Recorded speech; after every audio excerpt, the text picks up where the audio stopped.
Autant le stade place, le before ils sont chouettes. Les avis pédantes et super une fête. Je pense que c'est effectively cool. Je pense que c'est effectively wild. Effectivement sauvage. Effectivement sauvage. Hello and welcome to episode 2404 of Effectively Wild, a FanGraphs baseball podcast brought to you by our Patreon supporters. I'm Meg Rowley of FanGraphs, and I'm joined by Ben Lindbergh of The Ringer. Ben, how are you on my first take? No one will ever know if that was true or not, except for me and maybe Shane. They'll never know. I'm doing okay. I'm a little less stuffed up than you sound for now. I don't even have children, you know? Like, what is this? What is this? What's your excuse? What's this about? I don't know. I don't even know. I go and I be social one time and now I sound like... Oh, well, that's your mistake, maybe, is socializing. Right. I should have been at home. It's one way to stay healthy and safe. Sure. And lead a happy, fulfilling life. I got an email from a friend of the show. We have friends. I have friends. Yeah. One of them, Dan Hirsch, who works for Baseball Reference and sometimes answers our Stat Blast requests. He emailed to say, I may not be the first person to write to you about this. He was, in fact, but I was listening to the latest Effectively Wild and enjoyed the conversation about Aaron Judge and Tyler Wade's relationship and the confusion with Taylor Ward. I just wanted to point out that Aaron Judge went to Fresno State with Taylor Ward. So he basically went from playing with Taylor Ward in 2013 to playing his first professional game in 2014 with Tyler Wade. Wow. And Dan says, I have to wonder if Aaron Judge has ever mixed them up before. So as we established last time, he and Tyler Wade are besties. Right. And he evidently has a pre-existing relationship with Taylor Ward as well. Wow. So do you think he has ever stumbled or stammered or had a minor mix-up? I'm trying to think. So you have Taylor and Tyler, and you could shorten them to like Tay or Ty, but you probably you can't use them interchangeably. I think the way to get around to this, if you're Judge, is to just call them both buddy, and then you don't have to worry about it, right? Like you're just like, hey, buddy, and he is your buddy, you know. And in Tyler Wade's case, his very good buddy. Yeah, he's one of his best friends. It might be a bit awkward if he always called one of his best buds buddy and never referred to him by name. Well, sure. And he may well, have it sorted. I was able to keep like 14 different Ashleys straight. Now, I only had to call them Ashley. But I remembered that, I was like, oh, Ashley, I know which one you are. I knew all of their last names and I never got them wrong. We think about how many baseball player names you know, Ben. You know so many baseball players' names. Lots. And can recognize them like on site, sometimes when they're only in like quarter profile. So I offer that because, sure, big league broadcasters who also famously know so many baseball players' names and can recognize them in quarter profile do goof these two guys, but they don't really know them, right? Yes. They don't really know them, but Judge knows them. So if he struggles, I bet he relies on like buddy, pal, brother. Baseball players love to call each other brother. They love to be like, hey, brother. They love to do that. That brother, coach. Yeah. Or just bro. Or bro, yeah. But I think a lot of them do go for the full elongated brother, which isn't to say that they're all tall, but they call each other brother. That's nice. I think that's nice. It feels like a counter to the male loneliness epidemic, really, is what it feels like. I've always wished that someone could credibly call me coach. And they can't. I don't have any rights to that nickname. Yeah. I'm no one's coach, An editor's a different role. It's not the same as a coach. And so it's a mentor of sorts, but yeah. But it's not the same thing. So all of that to say, I bet he gets it right most of the time. And also, I bet that, you forgive things from your very best friend that you might not forgive from anybody else. And so I bet if he goofs it, that Tyler's not my best friend. So I have to have some intentionality here. You know, I have to be straight about things. But I bet that Tyler is forgiving. Do we know, if at all, how much time Tyler and Taylor have spent together? That's what I wondered, whether they've ever hung out as a group. I don't know. Did they ever overlap on a roster, Tyler and Taylor? I don't think so. No, I don't think so. They have a mutual friend in common, so maybe they've associated at some point. But yeah, that's sort of what I said to Dan, that, well, if I ever speak to Aaron Judge, this will be the first question I ask him. Oh, yeah. But I think it is a little different when you know the people involved personally, because it's just, in our minds, they're in the same category. They're just baseball player. They did overlap. They overlapped in 2022 on the Angels. Weren't they both Angels in 2022? Ward and Wade. Yeah. But not Judge. Right. No, not Judge. Yes. Sorry, I wasn't clear. Right. I assume that if you are one of these people, you probably don't get confused. If you are Taylor Ward or Tyler Wade. I wonder what their relationship was to each other while they being Taylor and Tyler. Right.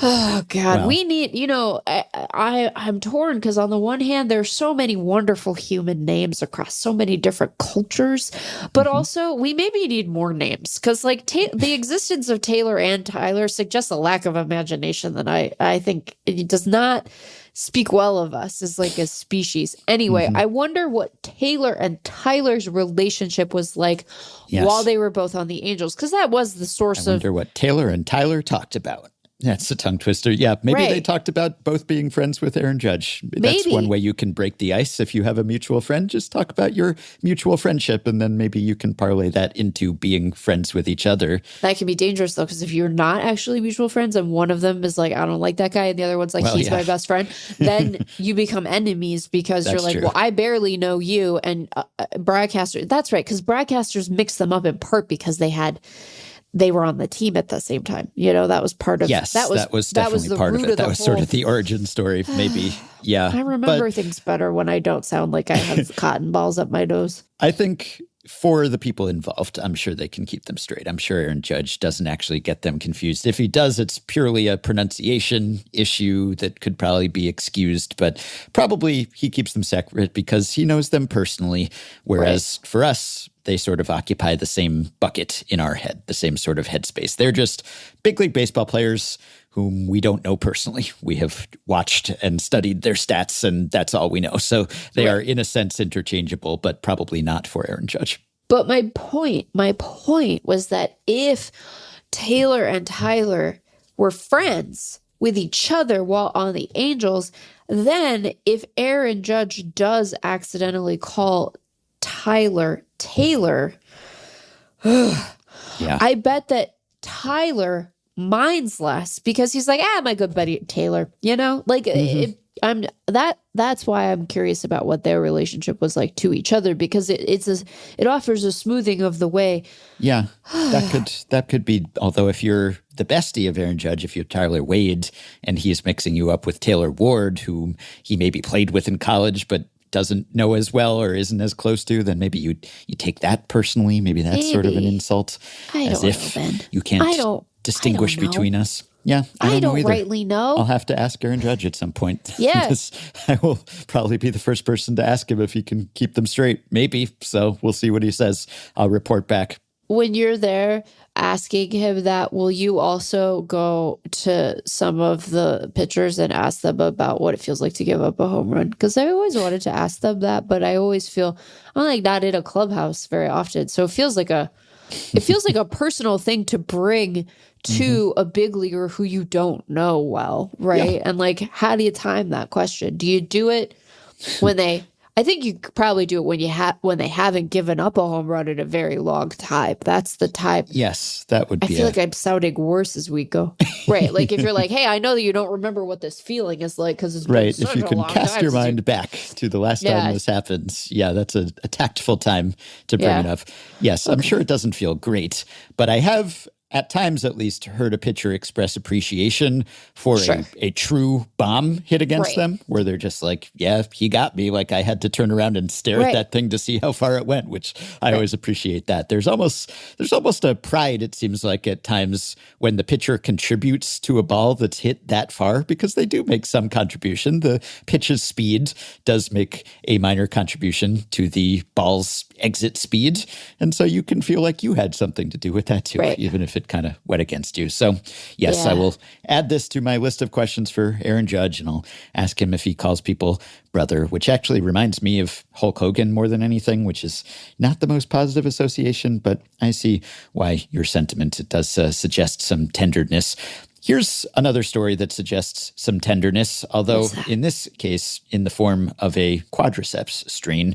Oh. You know that I'm kind of fascinated by hidden injuries Yeah. that we find out about after the fact, or perhaps never find out about.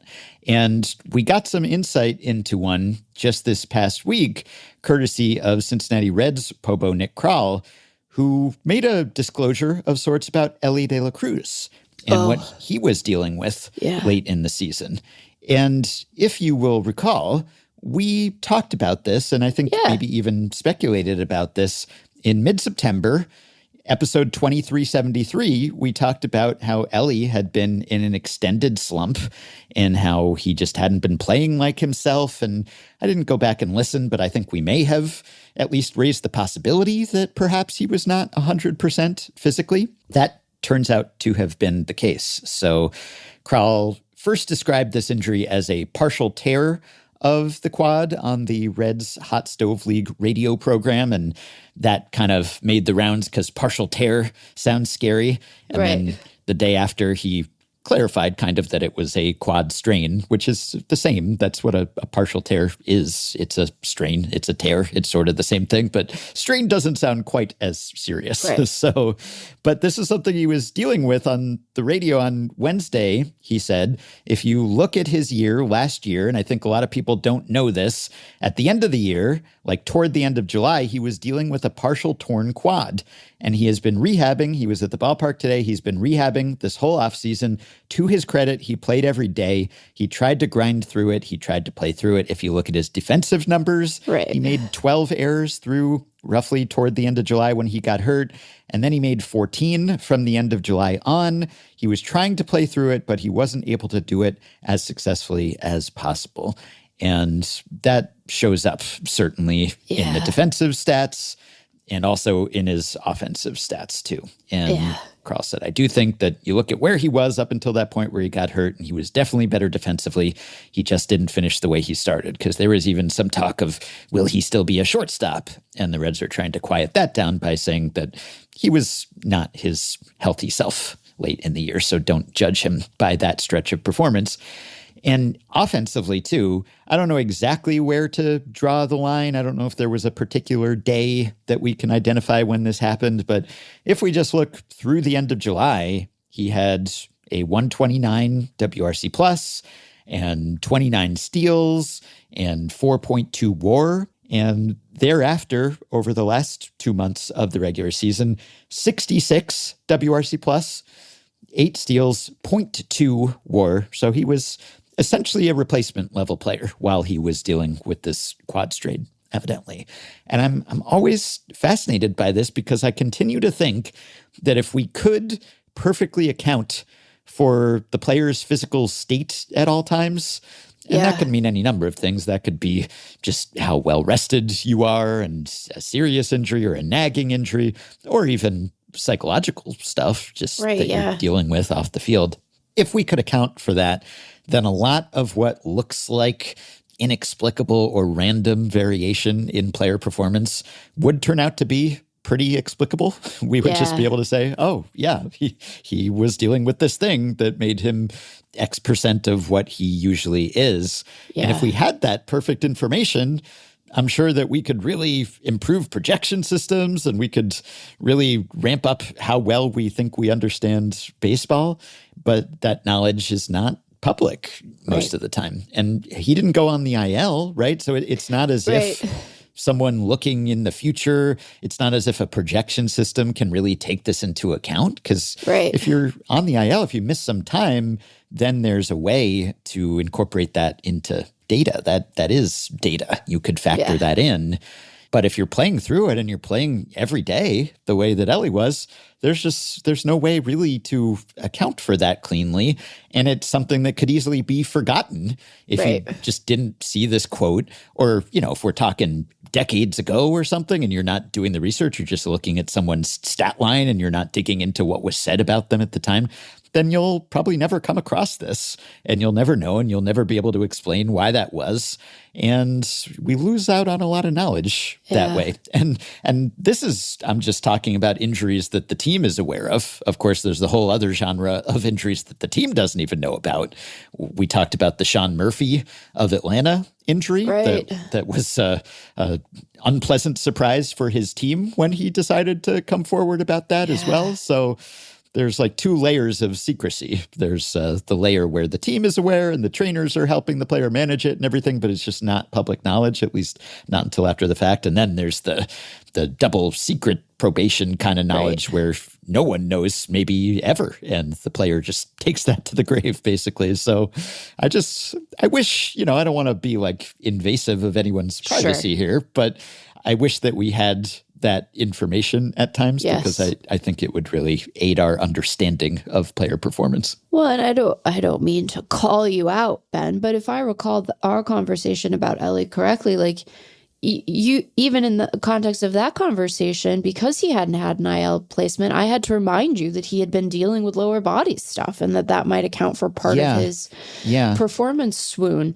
So it really can obscure what's going on. I mean, I can offer some comfort to Reds fans that his projections for next year still look pretty sterling, but it does sort of, we forget these things so quickly, and then our understanding of guys can become unnecessarily muddled, which is part of why the Sean Murphy of it all was like particularly inexplicable. Because I'm like, don't you want people to know that you're not playing as well as you could in part because you're injured? Like, don't you want that? I know they don't like to offer excuses, but like, that it does fundamentally change your understanding of a guy. It's a good excuse. It's a good excuse, know? And I mean, setting aside just getting the treatment that you actually need and hopefully being able to get over an injury more quickly. Yeah, very odd thing. And sometimes I think guys, in a way that isn't meant to be, them engaged in like injury subterfuge, I think sometimes they fail to appreciate just how serious the injury they're dealing with is, right? And then they go and, what they thought was, well, this is just the way my body feels during a punishing marathon of a season, is like, oh, I got to get this cleaned up. I love cleaned up as as a way of describing off-season surgeries. And it's like, oh, we had to get the knee cleaned up a little bit. And I'm like, there was a thing from outside your body, inside your body. Even if it was orthoscopic, like it was outside your body and then it was inside there. And I feel like cleaned up doesn't really do justice to that as a notion. Cleaned up. Yeah, most of us would consider that more involved than cleaned up. I love that they talk about they talk about like the inside of their knee or their elbow the way that I talk about, like, I don't know if this ever happens to you with Grumpkin, but does Grumpkin rub against stuff to make it smell like her? Does she do that? No, not really. Okay, so cats do this constantly. And then you look around one day and you're like, why are all the corners in my house dirty? Why are they have this grime? Yeah. And then you're like, oh, I gotta wipe down the grime with an all-purpose cleaner. They talk about getting their knees mildly operated on the way that I talk about like dealing with cat gunk. Yeah. It was arthroscopic. It wasn't invasive. They didn't have to fully open me up. It's just routine little scope, little cleanup. Sure, you're not like you're not like a medical dummy in the Victorian era, but otherwise, I think we'd still call this just surgery, brother. I don't know whether the specifics of Ellie's injury had even been reported at the time. You're right that there was some understanding that he was dealing with a lower body injury of some sort, but it wasn't widely known. Maybe Reds fans were aware of it. It wasn't really common knowledge. And See, I don't recall either. And I'm the one who was like, hey, I think that we probably need to mention that he's hurt a little bit. Yeah. And I look back at his RotoWire notes where they typically document any physical ailment that a player is dealing with. And there wasn't anything on Ellie during that whole stretch. So it wasn't specifically or widely reported or known exactly what was happening with him. Another thing I wonder is now, having seen how that played out and how he was able to play through it, but not well, would they do it again? Would he do it again? Would the Reds do it again? The Reds did barely manage to squeak into the wild card round. So success, I guess they got where they wanted to go at the end of the regular season, but he wasn't really helping them over those last 2 months. I mean, he was in the lineup, he was in the field, but he was a replacement level player and maybe worse than that, depending on where we start the arbitrary endpoints or beginning points. And so I don't know that the Reds were really better off with Ellie playing. I haven't really done a deep dive into the Reds depth chart to try to figure out who would have subbed in for him and then what else that would have done. But in theory, at least, if someone's playing at replacement level, you should be able to replace that production more or less with its equivalent. And also, sometimes if you're playing through it, now I don't know if the nature of his injury was such that he needs a whole offseason to heal. Right, yeah.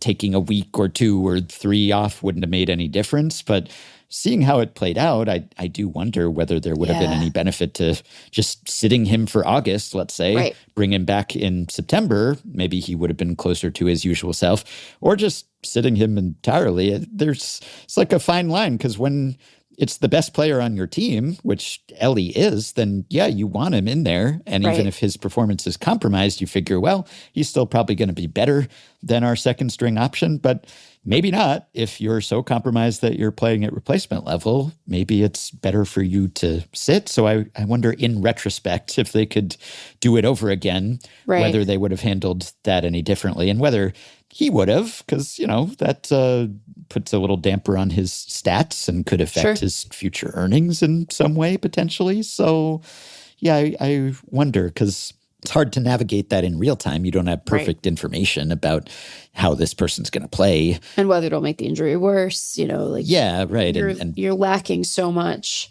Yeah. And, we've seen that sometimes. I mean, the Yankees, having Anthony Volpe play for several months with a shoulder issue that certainly seems to have hampered his performance, and had to be addressed after the regular season. And a lot of that time he was not playing well at all. So there's kind of a fine line. And, Volpe's not Ellie either. So Ellie, you figure, 80% of Ellie or something, that's still a pretty good player. Volpe, maybe not quite so much. 80% of Volpe is maybe not a big leaguer. So it's hard to navigate. But if they had the information that we now have and looking back with hindsight, I wonder whether they would have done anything differently too. Well, speaking of injury-related surprises, I have a banger of a revelation for you that just came across the transom. Are you ready, Ben? Yeah. Extra. Okay. Grayson Rodriguez went on foul territory. That's not the extra part. And he was talking about the experience of the trade. And he offered some insight into how it felt to be dealt and hearing from the guys in the Orioles clubhouse and how nice it is, kind of cool feeling. He described the Angels wanting him badly enough. And then he gave some insight into what the doctors have said about his lat injuries and there being bone spurs in his elbow. And it's like bone. Got to get some cleanup, right? People talk about bone spurs and they're like, "Oh, I got to get the elbow cleaned up." And I'm like, "You had extra bone, and now you have 100% less of that extra bone. That's not cleaning up. That's like the Goldilocks bone zone, just the right perfect amount of bone." Right. Well, and Lat having to work harder because of the bone spurs and then slowing down his arm. And so, maybe brighter days are ahead for Grayson. Except the Angels are just taking all of this on faith because according to a number of people who were watching his Foul Territory interview, and this is not a direct quote, this is like a paraphrase of what he said, but I'm reading a Blue Sky post from Andy Casca who says, Grayson Rodriguez said he didn't go through a pre-trade physical assessment from the Angels. The deal happened as is, but Rodriguez said he's ready for spring training.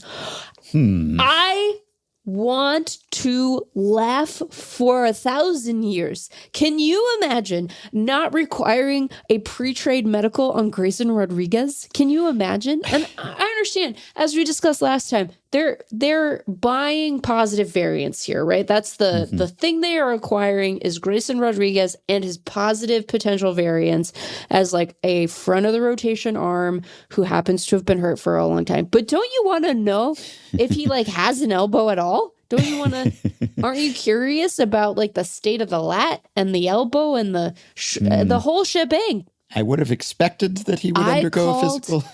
I called the Angels savvy, and this is my punishment for that. That my hubris is being punished with the revelation. Now, maybe the Angels will come out and say, "Well, we exchanged MRIs or what." We don't know. You know.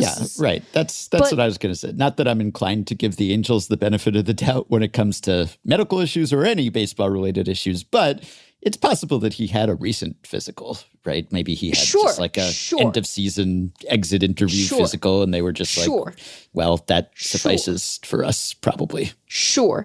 I would even go so far as to say that's likely what happened, and that the Angels were like, well, he probably hasn't thrown very much between now and then, and doesn't like ride dirt bikes so far as we know, so this is fine. I'm sure that that's likely what happened, but can we live in the world where there was just no medical exchange at all because it's funny? It is funny. Because the possibility is funny. Or they were just like, well, we could have our own people check him out, but you know what? Probably the other team's better than we are. So let's just defer to them. I doubt the Angels would have that kind of self-awareness, but wow. I know that this is, it's not charitable of me to enjoy this potential. It's not nice, you know, because like Angels fans have been through a lot, and candidly, the guys on the Angels have been through a lot. It's not generous of me, but I am sick, and so I get to have a little treat. I get to have a little spite treat, just a little one, only a little one, Ben, just a little spite treat. I get a little spite treat. It's funny because the Orioles historically have been a team that has dealt harshly with players after physicals, right? Like they signed Jeff Hoffman and then unsigned him last offseason after they saw something in a physical that evidently didn't bother the Blue Jays as much. And that was kind of a thing with the Orioles going back for more than a decade at this point, over multiple regimes maybe. So I don't even know.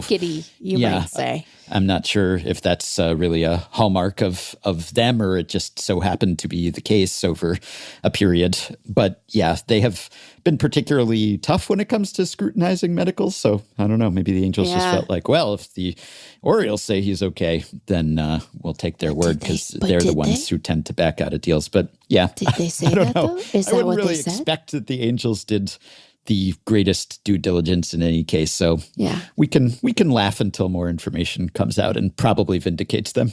I want to make clear that my assumption in this moment is that there were some medicals exchanged as part of the transaction. And I mean, I guess when you acquire a player, you probably just automatically get access to whatever their medical records are, right? And see stuff. But I wanna be clear that I am not believing the funniest possible version of this story, but I am enjoying the funniest possible version of this story. I sound insane. I sound so stuffy. I like that description about the deal happening as is. It's as if you're in some like antique store or like secondhand and store. Like and there's a chip on the bottom of there's one like of the a legs. sticker that just says like as is. Yeah, it's like that's how Grayson Rodriguez came. Yeah, you and can deal like, with restaining it yourself. Yeah, like can we get a discount on him because he missed so much time? Oh, everything must go. It's just as is. You know, you're not gonna the final price, final offer, right? In our whatever lease, condition our lease you find expired, and we have to move inventory before we move. Yeah, like that. There haven't been many transactions since we last talked transactions. Atlanta did make a couple. They re-signed Raisel Iglesias, and they also made a more minor trade than the Grayson Rodriguez trade. They traded Nick Allen to Houston for Mauricio Dubon. Yes. And that is interesting only insofar as it lends itself to a point that I like to make about multi-position players, because sometimes people will argue that WAR doesn't completely capture the value of a multi-position player. Sometimes they say this about Ohtani and being a two-way player, but sometimes it's just about a player who plays a bunch of different positions. And there's an argument about, is there some greater value that's not captured by the pure just kind of breaking it down by position and putting in your positional adjustments and looking at the playing time at each position, but something beyond that, because it gives you options, right? There's optionality, as the business buzzword goes, right? And you have multiple ways that you can construct your team, your roster. Yeah. And I thought about that with Dubon because Alex Anthopoulos, Braves Pobo, was talking about this acquisition, and they've wanted Dubon for a while. It seems like this is not the first time that they've tried to trade for him. And Anthopoulos said the appeal with Dubon is that he can play anywhere. He's a true Swiss Army knife. He protects you at a lot of spots, and he's a good defender at almost every spot. He's a high-energy guy, a great teammate, and has great speed, great bat-to-ball contact, et cetera, et cetera. Obviously, he didn't hit particularly well this past year, though I guess he hit better than Nick Allen, but that's a pretty low bar to clear. And they aren't sure exactly where or how they are going to use Dubon. And that, I think, was interesting because Anthopoulos said, I did tell him that I don't know what his role is going to be yet. The fact that we have the flexibility to do all sorts of things with him is good. We'll just see how the rest of the offseason goes. I'm sure he means purely in a baseball context on the field. Get your minds out of the gutter. We'll just see how the rest of the offseason goes. I asked him tonight about how comfortable he is there. I guess this is at shortstop. Our underlying data on him at shortstop is good and strong, but we think he's good at second, good at third, good in the corners, and can play center field. We like the contact and the speed as well, so he's just a good piece. We've had a bunch of injuries over the last few years, so he's just a great fit for us. And you can understand, I guess, with a team that has had the injuries that Atlanta's had over the past couple of years, why it might be comforting. It might be a nice security blanket to have someone like Dubon who, unless he gets hurt, then whoever else gets hurt, unless it's Sean Murphy, unless it's a catcher, then you can sort of just stick him there and he can do a competent job. And he went on to say, I would say his role will be dependent on what else we do this winter. I have no idea what the roster is going to look like come spring training. I have no idea what the roster will look like in spring training. Coming out of spring, no idea. Just complete. It's like you have some idea. Yeah, some idea. Like a lot of players are under contract. I hope you have some idea. Famously, a lot of Atlanta Braves are under contract for a long time. For a long time.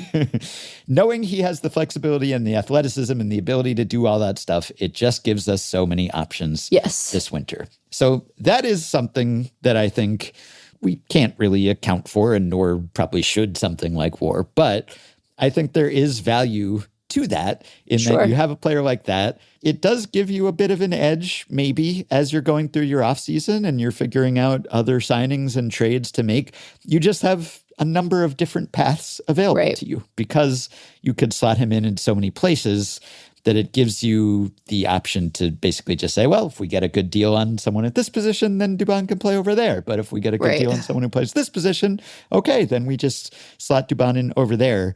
And it probably gives you a leg up when it comes to your off-season maneuvering. So it's sort of like value that accrues I guess during the season, but mostly during the hot stove season, Right. because it gives you maybe a better chance to construct a better roster, even if it's not really reflected in how that particular player performs. I like this move for them a lot. I do worry that they will just sort of be satisfied with him as their everyday guy at short. He hits lefties pretty well, but the splits are fairly dramatic between, him versus lefties versus righties.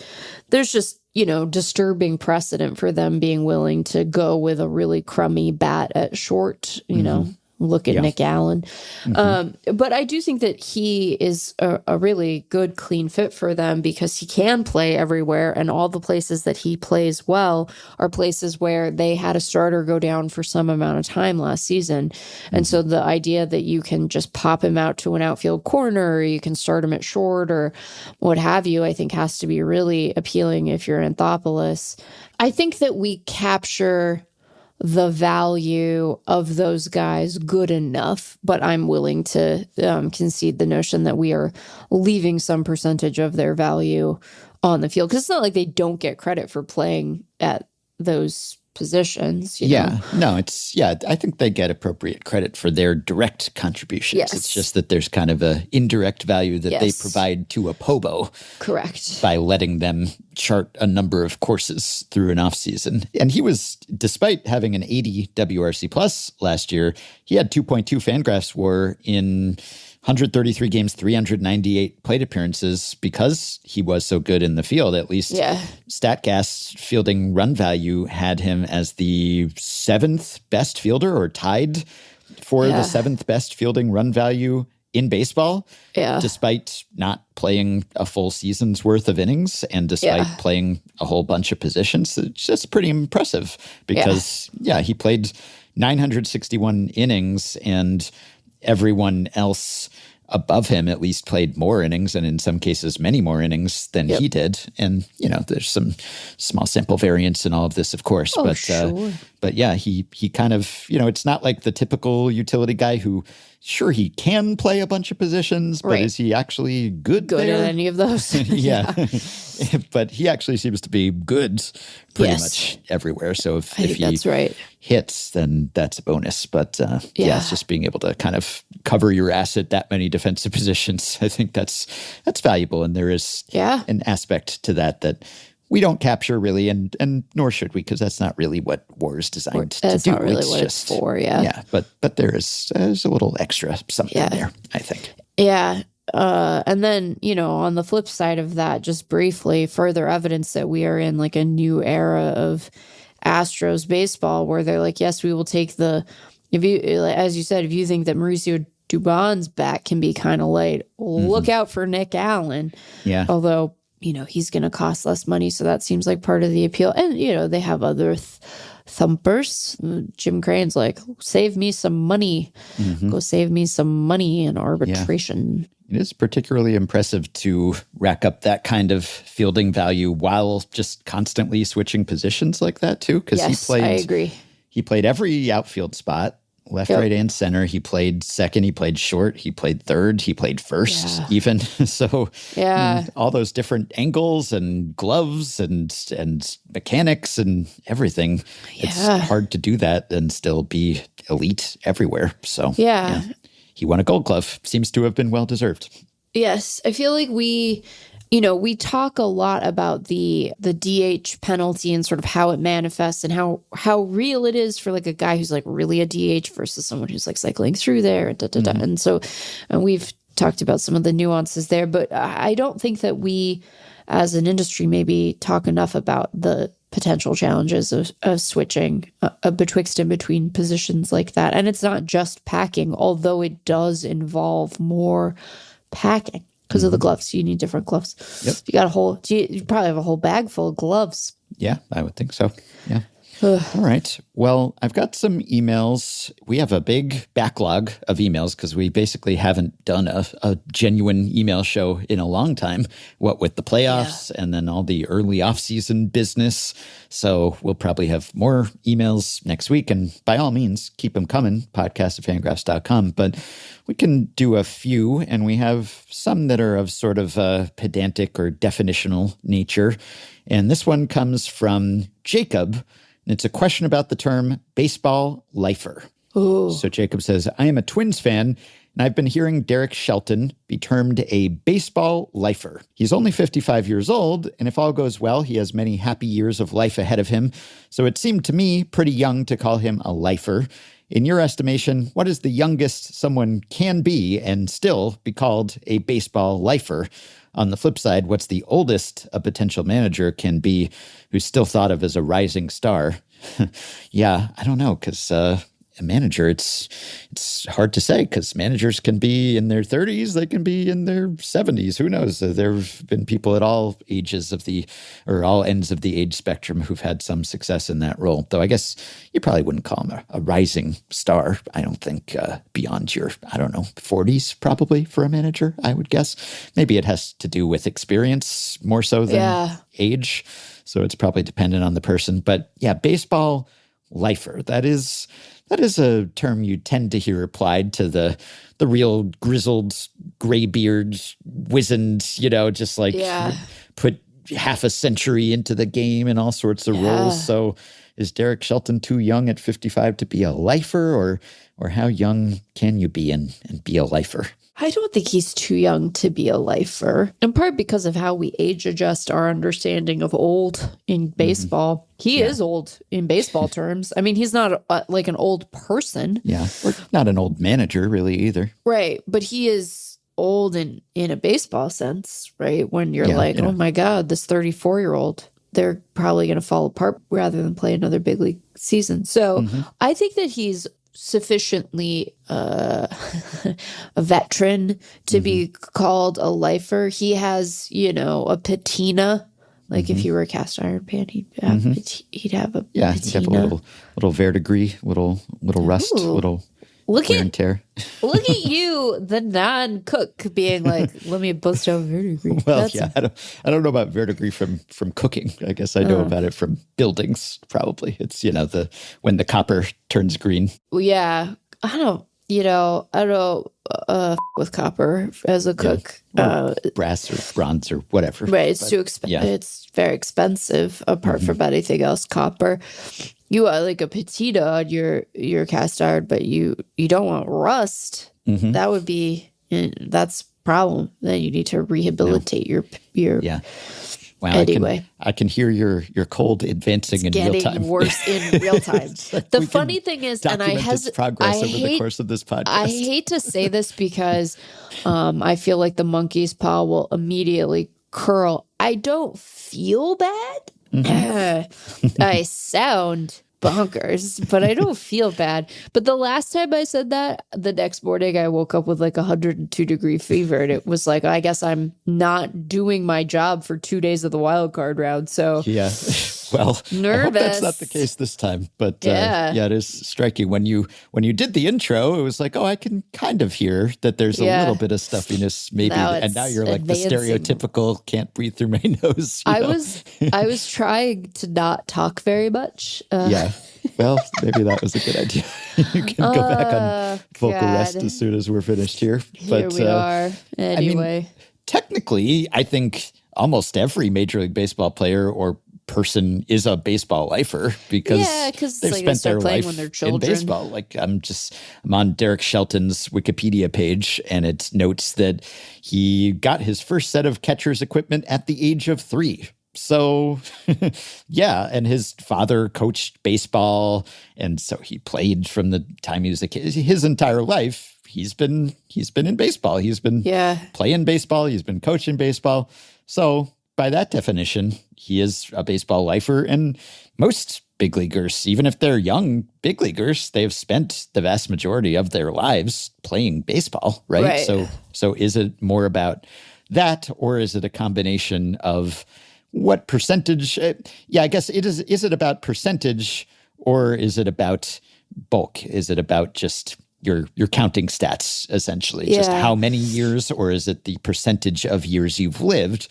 And I think it's generally the former, right? Like, I think when people talk about this, you're not usually describing a young man as a baseball lifer, even if they have spent the same percentage of their life, essentially. I guess the older you are, the greater the percentage, if you stay in baseball, of your life will have been in baseball. But still, if you're 25 and you started playing when you were 3, that's, the overwhelming majority of your life has been in baseball.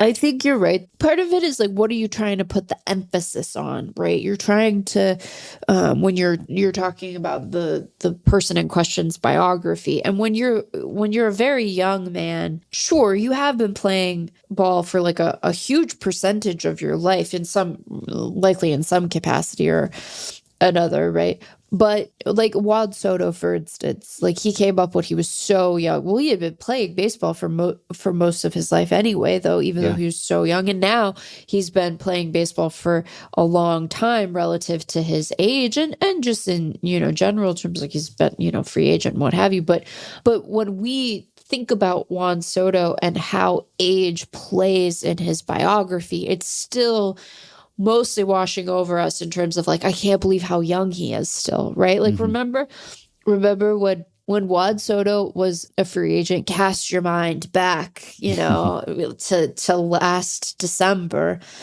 But when Juan Soto was a free agent, how many times did we say, oh my God, and he had like just turned 26, he's only 26. Oh my God. So you're not focused on his longevity in the game. You're focused on his lack of real longevity on this mortal coil, right? Whereas when you get to someone who's been around the game in some capacity for as long as, say, Shelton has, then it's about like then it's about tenure, and you're thinking about that person and their age in terms of how long they've been around the game and how long they've been working in it and the pull that it must have on them to like still be in this grind in your 50s when you've presumably made money that might allow you to slow down. I don't know if Shelton's the best example of that, but you know what I'm trying to say. It's like when you hear that Albert Pujols wants to manage, you're like, wow, he must really love baseball because, buddy, you could be done. You could be golfing. You could be, I don't know what Albert Pujols'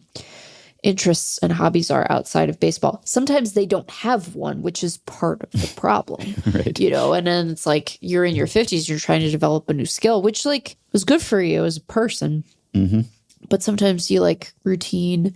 Yes. Anyway, I think you have to be not an old man, but an old baseball man. That's how you have to be, an old baseball man. Yeah. Speaking of single-minded focus on baseball, we will be discussing the HBO documentary or docuseries Alex versus A-Rod next time, early next week. We wanted to wait until we could interview someone associated with that production. So we'll be dissecting that series next time if you want to catch up and watch before we pod. It's 3 episodes and the last one came out on Thursday, but that seemed to be part of the unique ingredients that make up A-Rod is a single-minded focus on baseball, which is a bit of a double-edged sword sometimes. But I agree that to be a true baseball lifer, you have to be pretty grizzled. And I'd say by the standards of baseball lifers, 55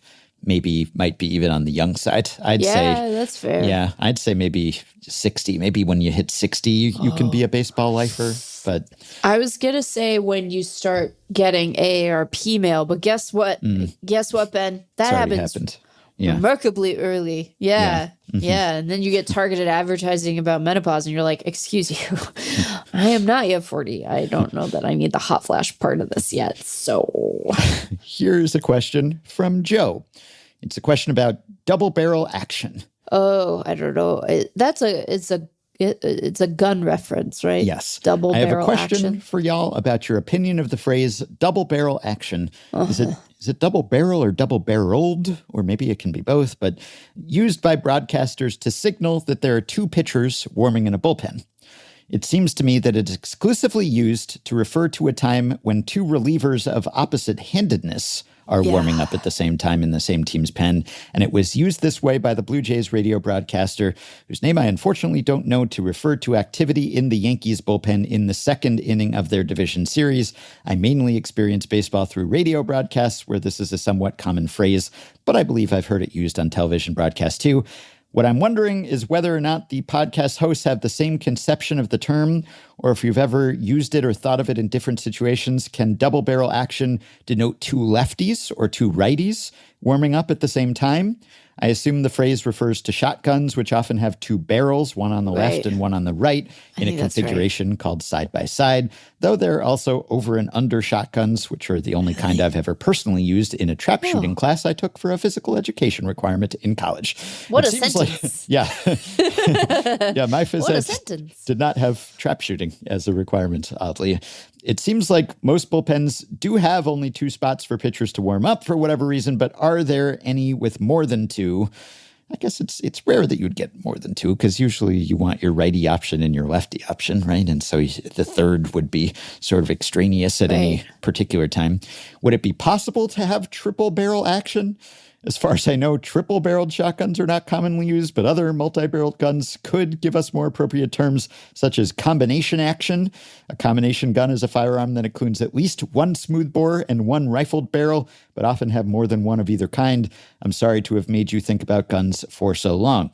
So, do we agree that double-barrel action needs to be both handednesses accounted for, or can it be two righties warming up or two lefties warming up? I don't know that I've ever heard it used when it's two guys of the same handedness warming up simultaneously. I think that most broadcasts will use it to refer to when you have both a lefty and a righty warming up. Now, I think it is about shotguns, and that's people's understanding of it. Even I don't. Whoa, what just happened there, man? I still have editing to do after we're done. That's going to go interestingly. Yeah. No, I agree that that's probably the derivation, the etymology here. Yeah. Although, well, I think it's useful sometimes to refer to.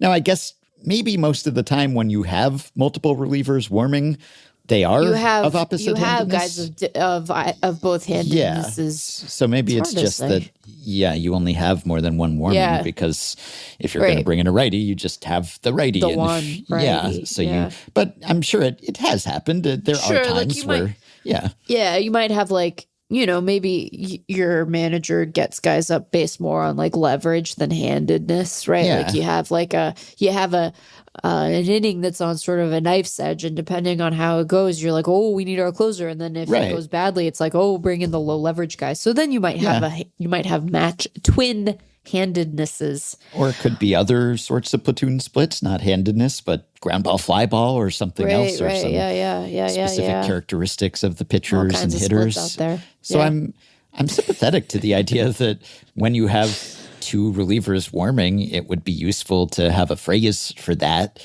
And I think, if it comes for shotgun and there's one barrel on the left and one on the right, okay, but they're both just barrels that the bullets are coming out of, or it's like they're not doing anything different, really. They're both shooting, and they're just, one is over there and one is over there, which is kind of also what's happening if there are two righties warming up, they're still side by side, and they're still just, launching projectiles. So to me, it's still sort of double barrel action, I would think. I mean, I think you're right and Joe's right that traditionally it is to refer to a lefty and righty, but I wouldn't be up in arms, so to speak, if you had two righties warming and it was described as double barrel action. I'd be fine with that, really, just to convey that you got more than one reliever warming. Right. It'd be all right.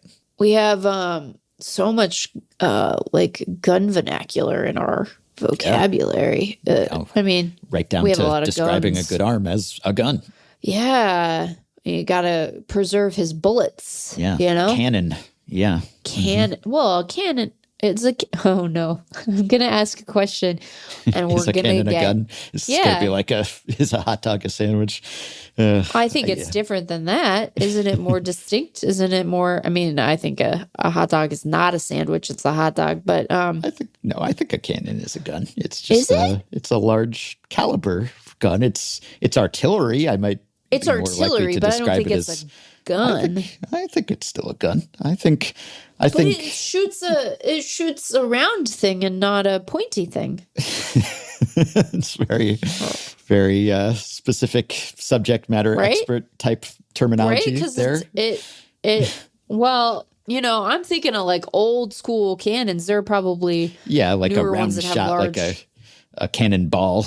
But yeah, you could probably fire differently shaped things. Yeah, I think it's a gun. I think it's one of those grim part of Shogun. I didn't finish it after that, not because of how grim that particular scene was, but it was like, whoa, those poor horses. I think all cannons are guns, but all guns aren't cannons. I think it's one of those, technically speaking. Anyway, we're going to get a lot of weird emails now. Double barrel action referring to same-handedness, but I agree that it is usually reserved for opposite-handedness. And usually that's the case when multiple relievers are warming up. Anyway, I guess there could be a situation where you might want 3 relievers warming, like what we just described, except with handedness added on top of that. And I don't know if there's usually enough real estate to accommodate that. I'm not sure if it's like competitive advantage. This one goes to 3. It's like adding a new blade in Gillette or something. It's like we're doing 3 relievers. Yeah.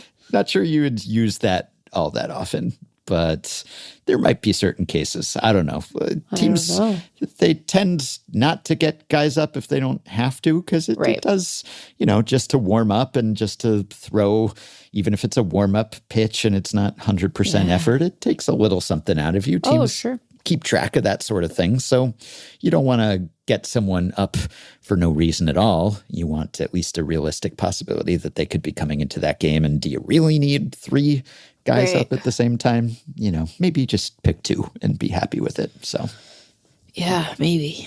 All right. Okay. Here's a question from Effectively Wild Wiki Keeper Raymond Chen, Patreon supporter. How do you count the number of times a team has loaded the bases or had the bases loaded?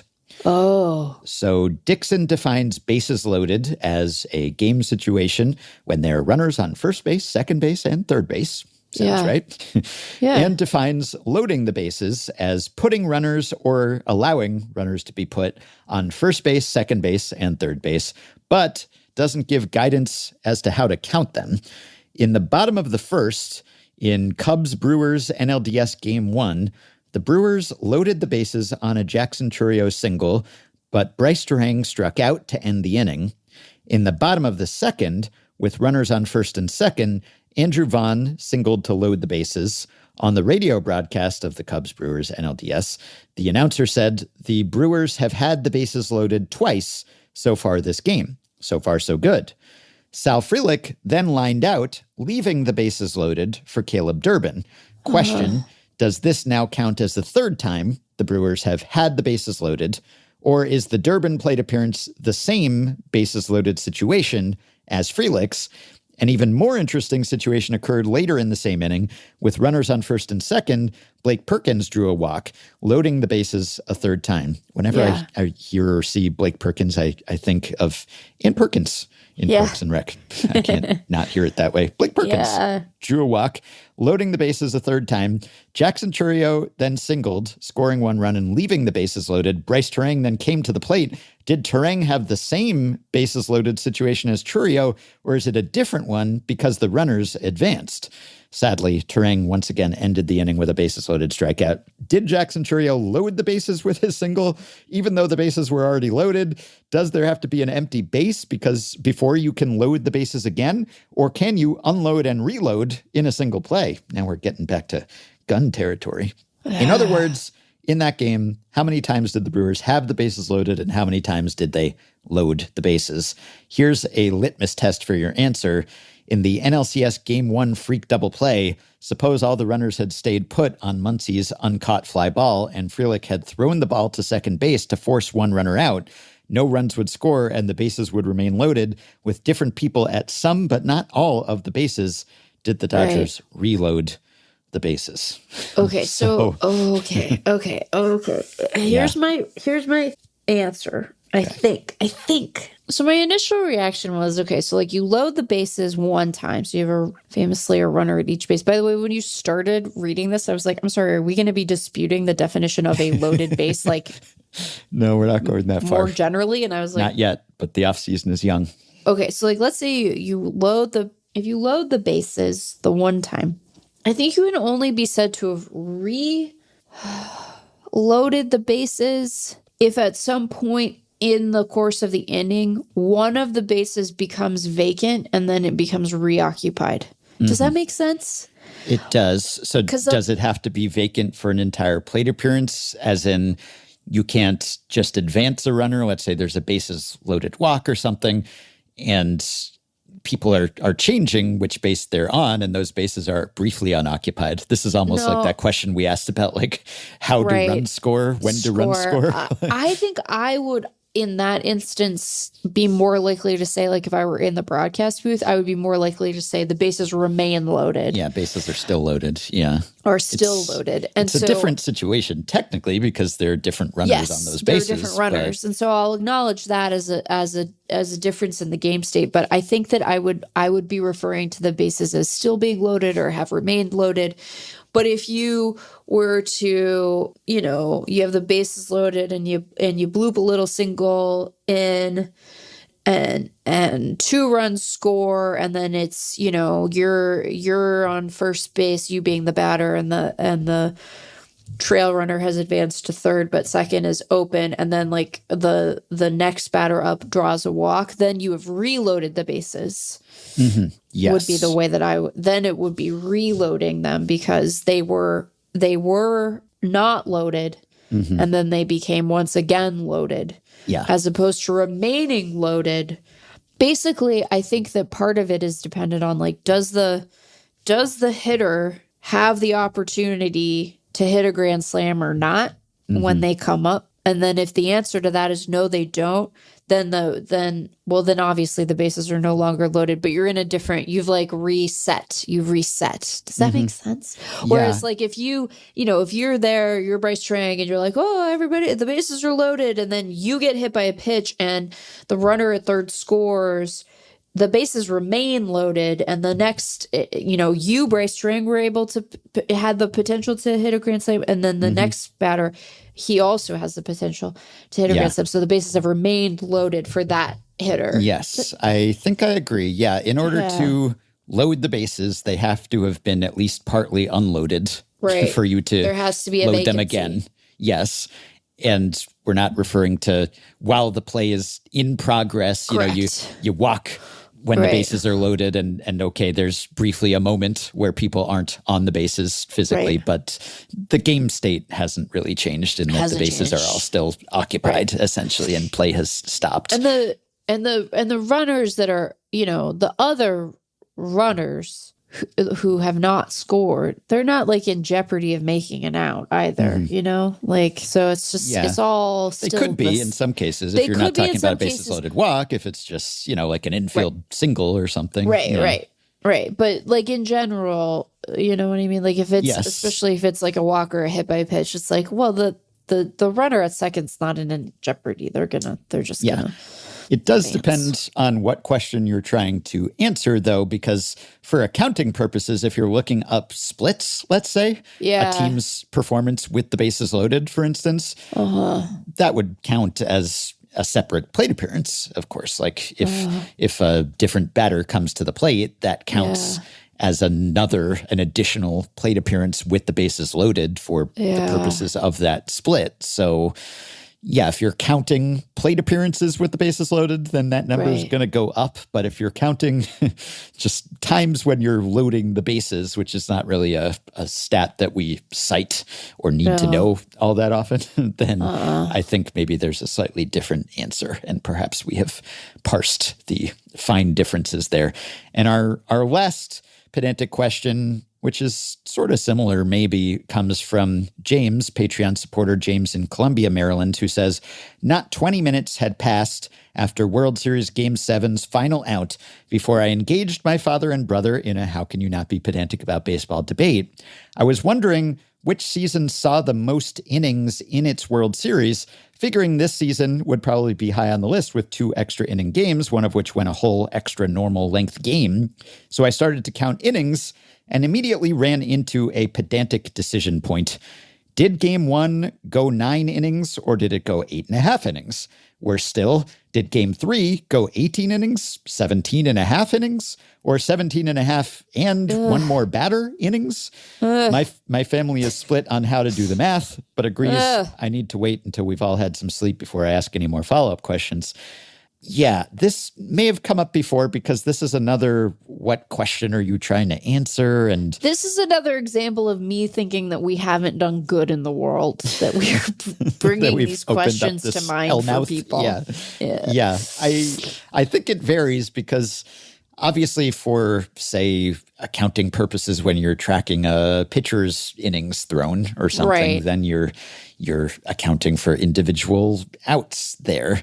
But if you're talking about just how many innings, like, okay, Yeah. if there's a 9th inning, but you don't have to play the bottom of the 9th because the home Right. team is winning, you still had a 9th inning, Right. Now, only half of the inning was played. And so if Right. you were adding up pitcher innings or fielder innings, you would only have half an inning there. Right.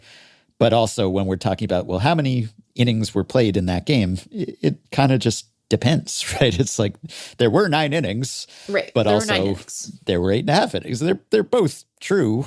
In Yeah, a but manner they're- of speaking from a certain point of view. From a certain point of view, but the one that says it was an 8.5 inning game is a sort of silly point of view, in my opinion, because here's I don't know if this is a compelling answer. I don't even know if it's very smart, but here's my answer. So let's say that you play the top of the 9th, and it is a tied game going to the bottom of the frame, Okay. and the first hitter for the home team hits a walk-off home run. Yeah. You're not playing that complete inning either, right? You're not playing that complete half frame. You don't have to. Right. You've walked it off. Yep. And so we wouldn't say that you've played like 8 and 3/4. No, we'd say you walked it off in the bottom of the 9th. You played a 9-inning Yeah. game. I guess when a pitcher comes out for another inning and they get removed before recording an out, then we will Right. say they went Sure. 7+ or something often. Right. But I think the fact yeah. that we don't make minute distinctions in the way we talk about it in the bottom of the frame when we could potentially only have a single batter come to the plate, depending on the game state, suggests an exhaustion with the notion that it's anything less than a 9-inning game. Yeah. So there. Yeah. So there. This did actually occur to me, I guess, about the same time it was occurring to James, because I was writing my post-World Series piece, and I was trying to figure out how to describe the length of the World Series, because I did say we haven't had an 8-game World Series since 1921, but we had 8 games worth of baseball in this series because we had, and more because we had one Yeah, it was game like that the math on that ended up being pretty easy, didn't it? Yeah, and it was, I think, the most innings played in a World Series, at least a 7-game World Series.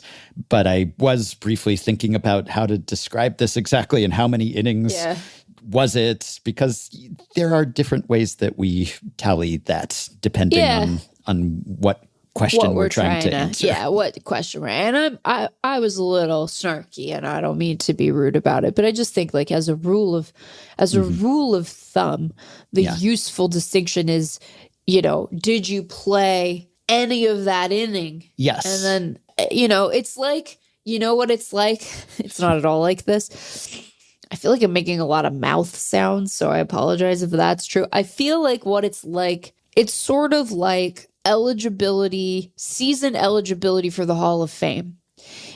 If a player has played a single day in the majors, it counts as a league year for the purposes of their Hall of Fame eligibility. One day is enough for you to have reached, if you have 9 full seasons or partial seasons for that matter, and then you play a single day in the 10th year, you've satisfied the requirement for how long your career lasts for Hall of Fame purposes. And so I think it's a lot like that, where it's like once you're in it, and think about it this way, when we describe, so like in 2020 and still in many minor league contexts in the Arizona Fall League, if you have to play a doubleheader, you'd play a 7-inning doubleheader. And we just called it that. Yeah. And everyone knew what we meant, you know? And this is the thing about the pedantic questions. They're often very amusing. And I think the times when we give short answers, it's often like, well, did you know what we meant? And you knew what I meant. Yep. And I think it's useful to distinguish it from times when there has been some sort of disruption to the game that has required it to, even if temporarily for the course of a day, conclude early, right? Because like maybe you have, maybe there would be like a thunderstorm that rolls in. And you have to, and it concludes in the 8th. You wouldn't be like 8th and change. Then that's confusing. You can't use it for games that come to a complete have a conclusion in regulation.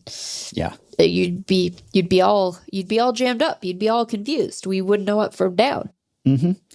Okay. Yeah. So I think we're on the same page here. If a game goes to an extra inning, then that counts if you're just summing up how long was that game, and they played into the 14th inning, let's say, and there was no bottom of the 14th or whatever, or if it's the 9th and there's no bottom of the 9th, it's a 9-inning game. Right. But when you're actually adding up the innings pitched or the innings fielded or whatever, then you're going to account for it a little bit differently than if you had played the full inning. So, yep. Okay.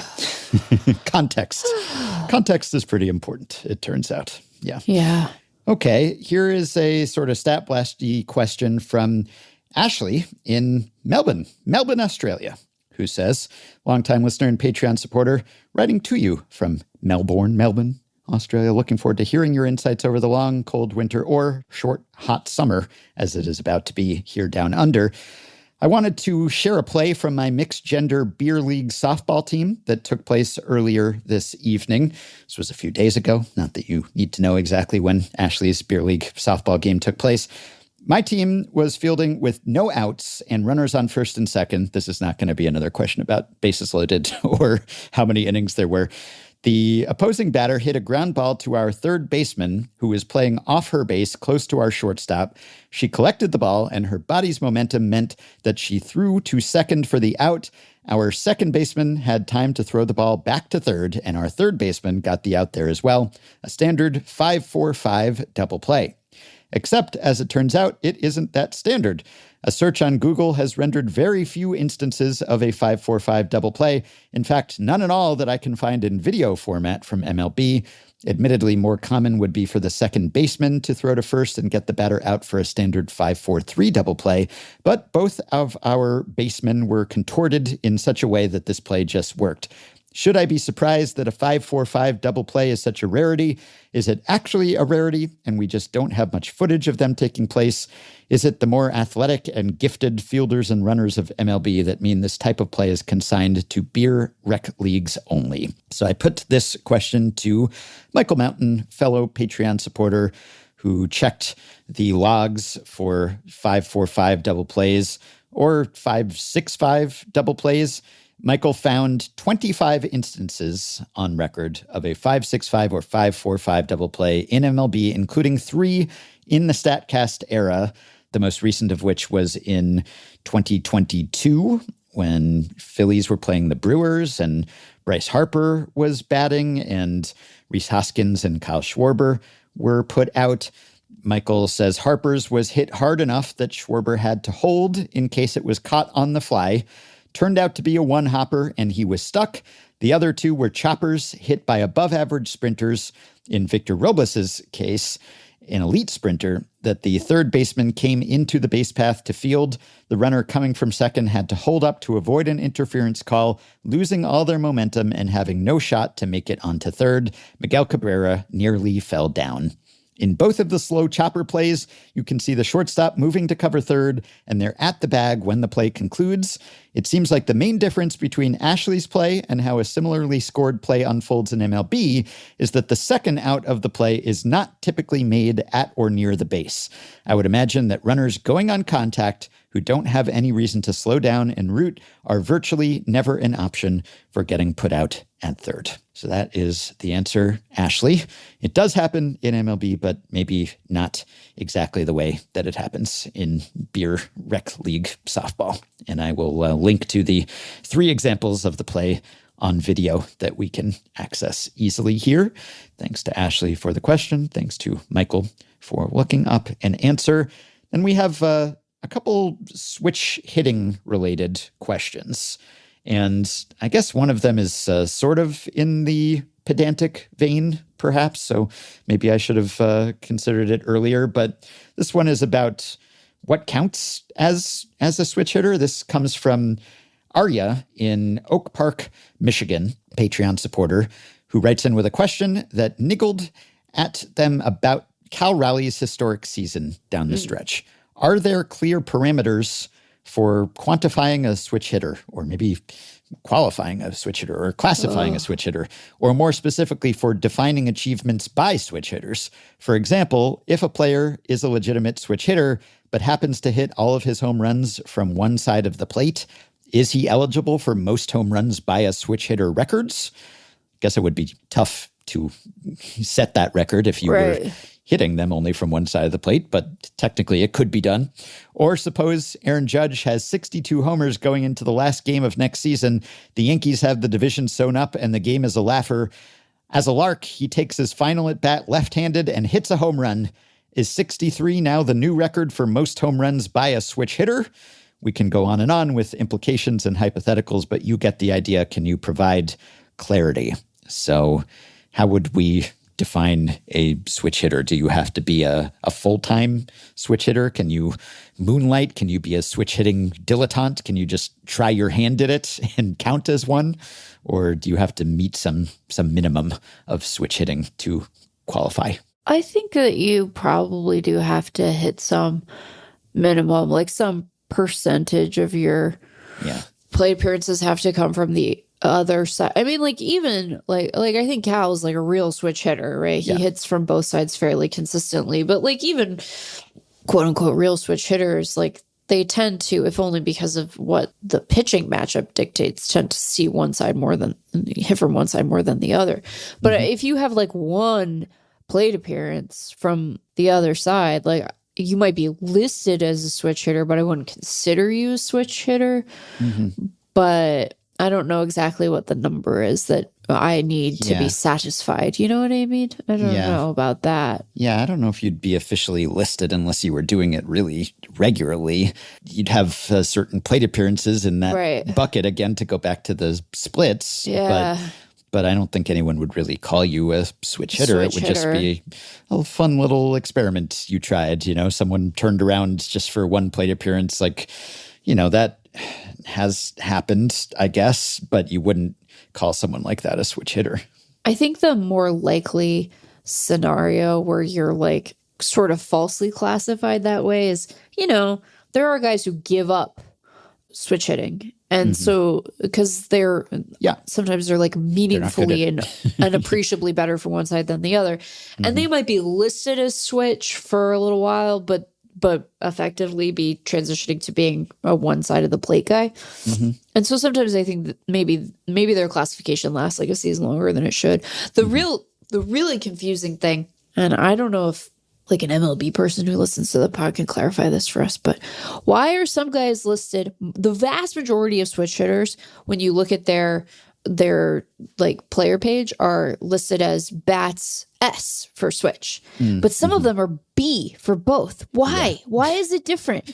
What is the Why? Why does that happen? Why are they not all S? What is happening? Why? Yeah. Why? I don't know. It drives you crazy. Yeah. It makes me feel crazy. I did just remember when Anthony Rendon batted left-handed. First of all, remember when Anthony Rendon batted? I don't even remember that. Yeah, that used to happen sometimes. I think he's in his last year of his contract now, finally, for the Angels. I'm sure they'll be sorry to see him go. But in 2022, he hit left-handed for the first time in his career. Like, he'd messed around doing it in the batting cages, but he did it in a game where the Angels were up by 8 runs and Brett Phillips was pitching for the Rays. So position player pitcher, though somewhat better than the typical position player pitcher, who went on to try to be a pitcher for a while there. Yeah. And this was when Reed Detmers he had a no-hitter going, and Rendon hit a home run, which was quite impressive that he managed to do that in his first ever left-handed major league plate appearance.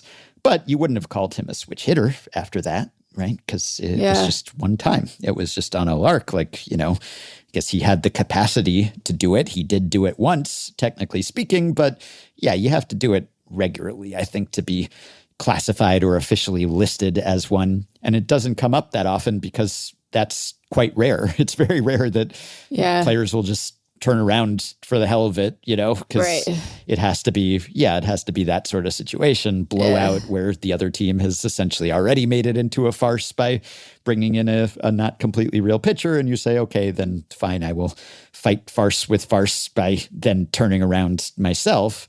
But I don't think that changes your classification. And I don't think that if Aaron Judge did the same thing next year and hit his 63rd homer lefty, that anyone would really refer to that as the switch hit record.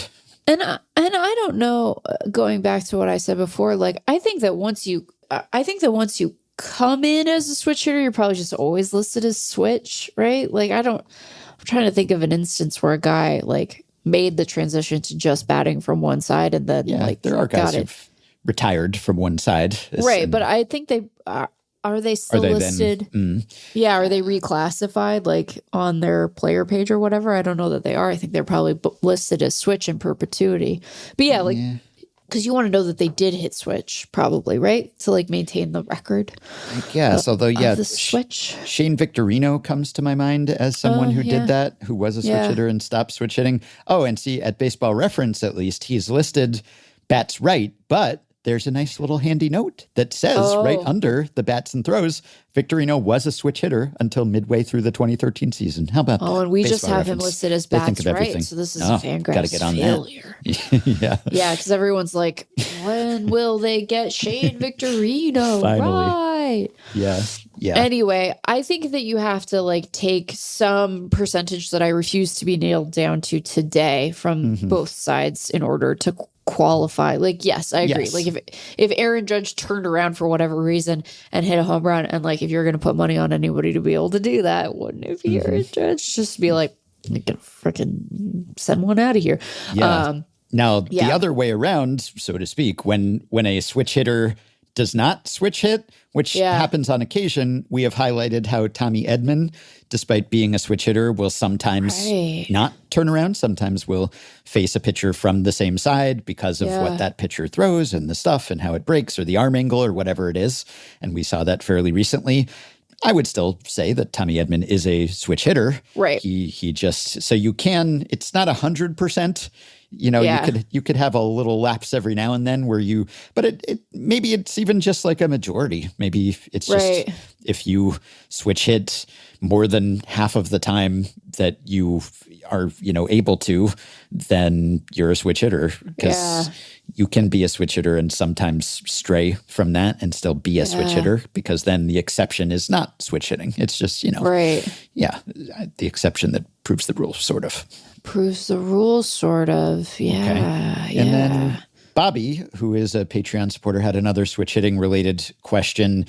As baseball fans, we often lament switch hitters who are so bad from a particular side of the plate that they should only hit from their dominant side. A topic all the way back on episode 95. Wow, I did not recall that. Good deep pull there. And, that even comes up with, or has come up with, Ellie De La Cruz in the past. But are there any traditional hitters who have such extreme platoon splits that they should start switch hitting? This question is inspired by Cal Raleigh, whose superpower as a hitter is pulling the ball in the air from both sides of the plate. Right. Could other pull-happy hitters replicate this approach? Could a player like Wilyer Abreu, who smashed righties with a 29.4% pulled air rate this season, really do any worse than his 8.3% pulled air rate in his limited left-on-left matchups? Previously on the pod, you've interviewed Don Kessinger, episode 2120, and Fernando Perez, episode 1093, who learned to switch hit mid-career, so it can be done. Will any current major leaguers be bold enough to follow the trail they blazed?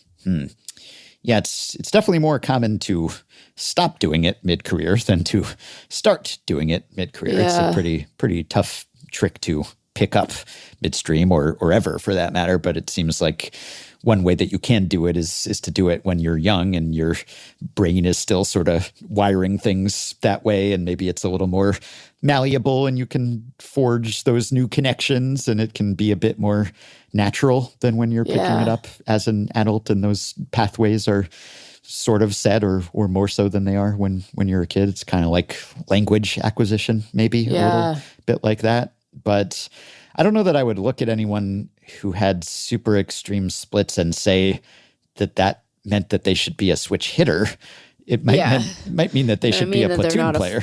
Right. I was going to say, I don't think you're like, oh, let's see more of this person. Yeah, I think Probably not. That's a bit of a leap. It could happen, and I guess has happened, but I wouldn't, statistically speaking, at least, I wouldn't extrapolate from being so bad from one side that I'd say, might as well just turn around because you could always be worse. Could Wilyer Abreu do any worse? Yeah, probably. If you're like most guys and you have no facility for that and you haven't practiced for that, then you probably would be even worse. So you'd be like a pitcher hitting or something, maybe if not even worse potentially. So yeah, if you have not cultivated that skill of ambidextrousness or something, then you're probably going to be bad and you'd be better off just sitting.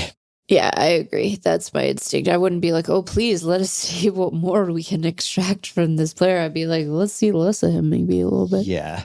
And there could be players, if you had some special knowledge about that player and you knew, actually, he's got kind of a good-looking swing from the other side. Or, like Rendon, maybe he's messed around with this in practice or something. Then maybe you might say, give it a shot. Maybe it actually couldn't be worse. But for most guys, it could and probably would be worse. Right. And I don't want to suggest that, there isn't a player development scenario where, you might say, oh, wow, we actually should just turn him around, see what he could do from that side. But I think you're more likely to see a team go, can that guy get on the mound for us? Than you are to see them say, oh, he should start batting from the left side, actually. I think that's more, I don't know that the one is even particularly likely, but I think it's more likely is my point. Yeah. Okay. And last one, speaking of development, this is from listener Jordan Ryan Peterson, who sends us an email with the subject line, connection between high spending and a great farm system. This morning, I was basking both in my team's back-to-back World Series wins and the fact that ESPN said they, being the Dodgers, have the best farm system in baseball. FanGraphs has them at a measly number 3. And I've wondered for a while whether it's unfair to uncouple the amount of money the Dodgers spend and the strength of their farm system, as so many fans do. We don't just spend money, we also develop great players. Sure. I'm trying to suss out to what extent the Dodgers use their financial might to flip trade pieces for great prospects. Clearly, the Dodgers still have to scout well and identify those players, and they get great value in unexpected places, call it the Max Muncy theorem. And since they're always great, they don't ever seem to be in a position to trade great players at the end of contracts, since they're never going into a rebuild. But is there an extent to which that spending does translate to stocking their farm system with great players? I think the answer is yes in a couple of different ways, although I would note, first of all, I don't think that there's anyone who's like, the Dodgers have a crappy farm system. Like, everyone acknowledges that part of the strength of the Dodgers as a team is that they also tend to draft and develop well, particularly given that they never draft all that highly. Yeah. So don't act put upon. Everyone thinks your guys are the best. But I think that it can manifest in a couple of different ways. One might be that if you're willing to take on money when you're doing a trade, you might be able to keep better prospects because you're taking on money and that's the value you're bringing to a deal rather than like needing to trade very good guys. Although I think that I've said that, but I think mostly what I think of the Dodgers as a trading organization is that they have been throughout their progression really savvy in knowing who to keep and who they can view as tradable, right? And this was maybe more stark as a skill in the Seager Bellinger prospect era than it necessarily is now. But I think they do a good job of and that. And everyone has the odd Yordan Alvarez in the mix too. Yeah. Totally. Right. Yeah. I also think that the way that the money can manifest is in spending resources on like the tools of player dev, the quality of your facilities, all of the various bits and bobs from a technology and data perspective, quite meaningful. Prior to, this recent CBA with the minor leaguers, maybe the way that you invest money is in like nutrition and accommodations for your guys and what have you. So yeah, I think the money can manifest. I don't think that the Dodgers have the market cornered on this. But where you see it in other orgs is like there will be investment in player dev from a facility or technology and personnel, right? Player dev personnel and having a lot of folks who you're throwing at that problem. It's another way that the money can manifest.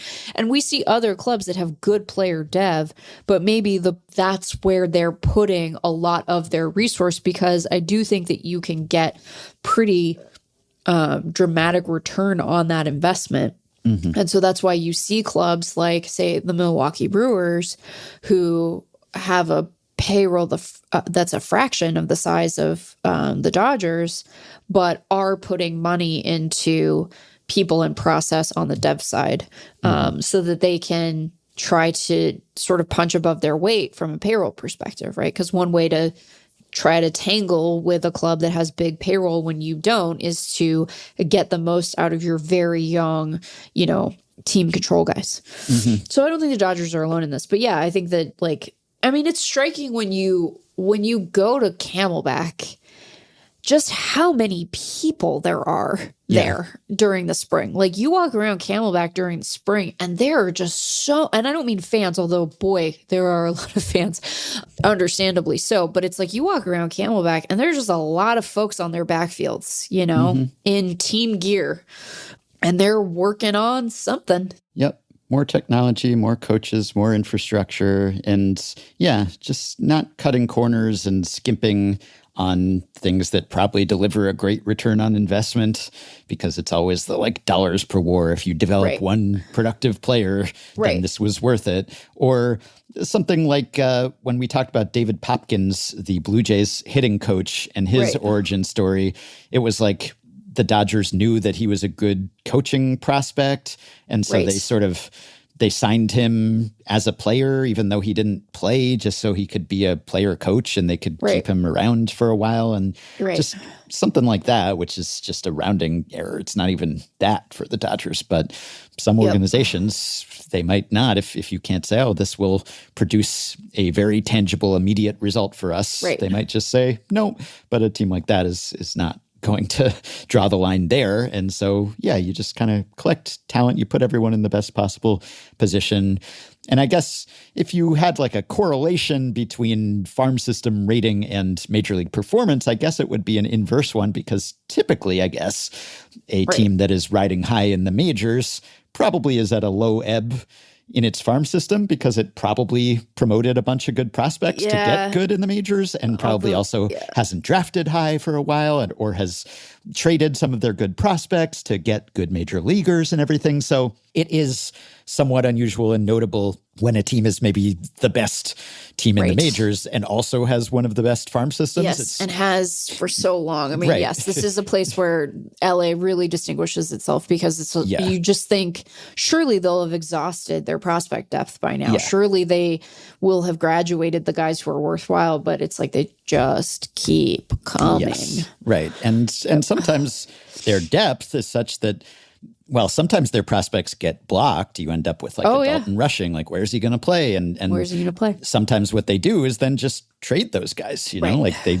package Ryan Pepio and Johnny DeLuca or whoever off to the Rays and they get Tyler Glasnow back and they just kind of keep that treadmill going. And so even if they're getting older, and that is the closest thing that the Dodgers have to a concern, but the prospects are still valuable for them because they can just flip them. If they don't have a spot for them, they can flip them for some high-level player, and they can just keep doing that. So it's a way their farm system helps them, even if it's not directly helping them via promoting those prospects and having them play for the Dodgers.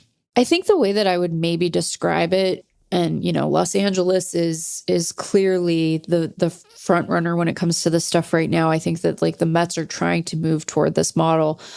You know, you get to a point where, I don't mean to say that like there's a bunch of fat, you know, that could be trimmed and that they don't do internal audits and that they don't care about what the budget looks like. Like they do, you know, this is still a business, you know, and it's being run by people who are mindful of what it costs. But I think that they are at a place where their resources allow them to be purposefully inefficient in some places because they think that long term it will yield players who can assist them at the big league level, right? Like maybe you don't need this many folks. You don't need this many coaches. You don't need this much player dev staff. Maybe you don't need this many scouts.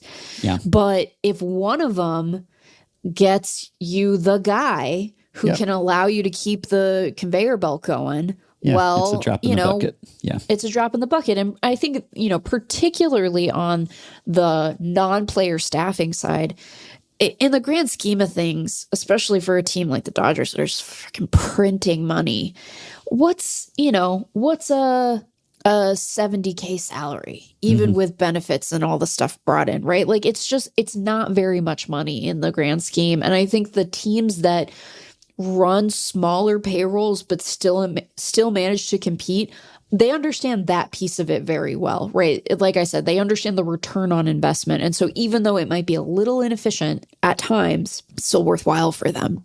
Okay, just Ben here now. I was not planning to gloat anymore about my minor league free agent draft victory. I did plenty of that on our last episode, but just as I was about to post this one, I got an update from Effectively Wild scorekeeper Chris Hannell, who notified me that although my 10 for 10 performance did not produce the most combined batters faced plus plate appearances in Effectively Wild minor league free agent draft history, Jeff Sullivan had me beat by 44 in the 2019 draft, Chris just noticed that draft went to 11. There was an extra round, 11 rounds instead of 10. And Jeff's 11th round pick in that draft, Josh Lucas, amassed a very nice total of 69 batters faced, which is more than the difference between Jeff's 2019 sum and mine in 2025. So if not for that 11th round, I would have had a higher total, the highest total ever. So I have another claim to fame, most combined batters faced plus plate appearances drafted in a minor league free agent draft through 10 rounds. Chris said this provides evidence that I actually did have the greatest performance ever. His words, not mine. And he gave me permission to go forth and be annoying about this, which I have now done. All right. In case it wasn't clear before, by the way, the consensus among the cognoscenti seems to be that it would have been unusual, at least, for the Angels to request a physical before completing that trade for Grayson Rodriguez. It's not the normal procedure. There are probably better things to dunk on them for, but it is tough to resist the temptation. They do have a history. I've been meaning to play this clip, by the way, that a few people sent us. It's a quote by University of Pittsburgh head coach Pat Narduzzi. This was on November 10th. We don't get to talk as much about must-win games these days because there are no Major League Baseball games being played, which is kind of a precondition for those games to be dubbed must-win. But we still have must-win creep in other sports, and Pitt's head coach shut down an attempt to apply it. This was heading into a matchup between Pitt and Notre Dame, and Pitt was in the hunt for the college football playoff. and its best and maybe only path to the playoff was by winning the ACC, and the game against Notre Dame wouldn't affect that conference title race. But the Panthers did have some history with the Fighting Irish. Pitt was, I believe, 0-4 against them during Narduzzi's tenure, and the last couple losses came by a combined score of 103-10,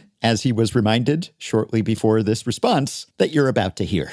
Do you feel like this is a must-win for this team when it comes to something? Absolutely not. It is not an ACC game. I'm glad you brought that up. It's not an ACC game. I gladly get beat 103 or 110-10 in that game. They can put 100 up on us as long as we win the next two after that. But again, our focus is on Notre Dame and getting as many wins as we can. I love it. I can't recall a coach or manager so emphatically shutting down the suggestion that a game was must win. Absolutely not, he said. And indeed, the Panthers didn't win. On November 15th, they lost to Notre Dame 37-15. You can support Effectively Wild on Patreon by going to patreon.com/effectivelywild and signing up to pledge some monthly or yearly amount to help keep the podcast going, help us stay ad-free, and get yourself access to some perks. As have the following 5 listeners: Stephen Durfee, Matthew Kruger, Emily Thornley, Kirsten Brown, and Jonathan King. Thanks to all of you. Patreon perks include access to the Effectively Wild Discord group for patrons only, monthly bonus episodes, prioritized email answers, personalized messages, playoff live streams, potential podcast appearances, discounts on merch, and ad-free FanGraphs memberships, and so much more. Check out all the offerings at patreon.com/effectivelywild. If you are a Patreon supporter, you can message us through the Patreon site. If not, you can contact us via email. Send your questions, comments, intro and outro themes to podcast@fangraphs.com. You can rate, review, and subscribe to Effectively Wild on Apple Podcasts, Spotify, YouTube Music, and other podcast platforms. You can join our Facebook group at facebook.com/group/effectivelywild, and you can find the Effectively Wild subreddit at r/effectivelywild. You can check the show notes in the podcast post at FanGraphs or the episode description in your podcast app for links to the stories and stats we cited today, as well as a link to our Secret Santa sign-up. Deadline is December 10th. Thanks to Shane McKeon for his editing and production assistance. That will do it for today and for this week. Thanks as always for listening. We hope you have a wonderful weekend, and we will be back to talk to you early next week. How can you not be pedantic? A stat blast will keep you distracted.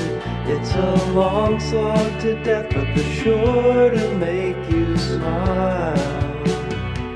This is Effectively Wild. This is Effectively